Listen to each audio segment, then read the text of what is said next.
কৃষ্ণকে সবাই চেনে, কিন্তু খুব কম মানুষই বোঝে কৃষ্ণ কেন কৃষ্ণ। যে নামে কৃষ্ণ পূর্ণতা পায়, যে নাম ছাড়া বাঁশির সুরও নীরব, সেই নামই রাধা। এই গল্প কোনো সাধারণ প্রেমের নয়, এটা প্রতীক্ষার গল্প, এটা ত্যাগের গল্প, এটা ভক্তির সেই রূপ যেখানে ঈশ্বরও মাথা নত করেন। রাধা ছিলেন না কোনো রাজকন্যা, ছিলেন না রাজার রানী, তবুও তিনিই ছিলেন কৃষ্ণের হৃদয়। আজ শুরু হচ্ছে এক নারীর কাহিনী, যার প্রেম ছিল প্রার্থনা, যার বিচ্ছেদ ছিল পূজা।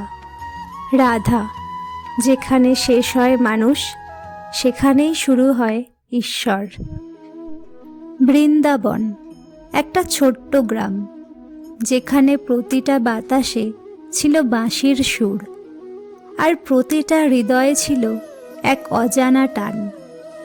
সেই বৃন্দাবনেই জন্ম নিল এক কন্যা, তার নাম রাধা। সে ছিল না সবচেয়ে সুন্দরী, না ছিল রাজকন্যা, কিন্তু তার চোখে ছিল এমন এক গভীরতা, যেন সেখানে পুরো ব্রহ্মাণ্ড লুকিয়ে আছে। ছোটবেলা থেকেই রাধার মন আলাদা ছিল। খেলনা, সাজগোজ, হাসি এসব তাকে টানত না। তার মন কাঁপত এক অজানা অপেক্ষায়, যেন কেউ আসবে, যেন কেউ তাকে ডাকছে।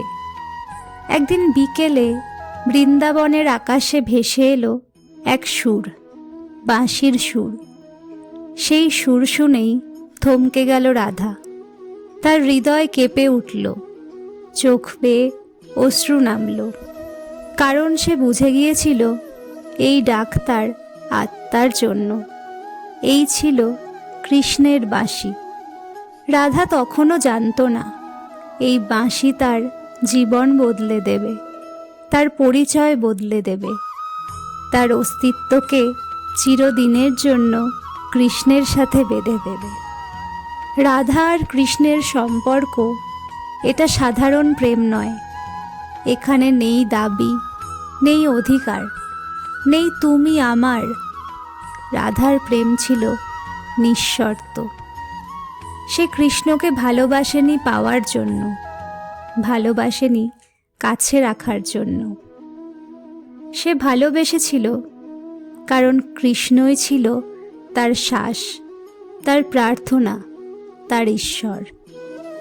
কৃষ্ণ যখন অন্য গোপীদের সাথে হাসত, রাধা কষ্ট পেত না, কারণ সে জানত কৃষ্ণ সবার, কিন্তু কৃষ্ণের হৃদয় রাধার। রাধার জীবনের সবচেয়ে বড় শিক্ষা ত্যাগ। কৃষ্ণ মথুরা চলে গেল, বৃন্দাবন শূন্য হয়ে গেল, বাঁশির সুর থেমে গেল, কিন্তু রাধা অভিযোগ করল না, অভিমান করল না, কাঁদলেও প্রশ্ন করল না। সে শুধু বলেছিল, যদি কৃষ্ণের কাজের জন্য আমাকে ছেড়ে যেতে হয়, তাহলে এই বিচ্ছেদেও আমার ভক্তি।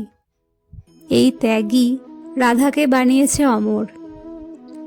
অনেকে প্রশ্ন করে, রাধা তো কৃষ্ণের স্ত্রী ছিলেন না, তবুও কেন রাধার নাম কৃষ্ণের আগে? কারণ রাধা মানে ভক্তি, আর কৃষ্ণ মানে ঈশ্বর। ভক্তি ছাড়া ঈশ্বর অর্থহীন, রাধা ছাড়া কৃষ্ণ অসম্পূর্ণ। এই জন্যেই বলা হয় রাধে রাধে, তারপর শ্যাম। রাধা কোনো নাম নয়, রাধা এক অনুভব। যেখানে পাওয়ার আকাঙ্ক্ষা নেই, সেখানে জন্ম নেয় যে প্রেম, সেই প্রেমই রাধা। কৃষ্ণ চলে গিয়েছিলেন মথুরায়, কিন্তু রাধা কখনো ছেড়ে যাননি কৃষ্ণকে। কারণ সত্যিকারের ভক্তি দূরত্বে কমে না, বরং আরও গভীর হয়। এই গল্প এখানেই শেষ নয়, কারণ রাধা আজও বেঁচে আছেন, প্রতিটি নিঃশর্ত প্রেমে, প্রতিটি নীরব প্রার্থনায়। যদি এই কাহিনী আপনার হৃদয় ছুঁয়ে যায়, তাহলে ভিডিওটি লাইক করুন, চ্যানেলটি সাবস্ক্রাইব করুন আর কমেন্টে লিখুন রাধে রাধে। কারণ রাধাকে বোঝা মানেই নিজেকে বোঝা।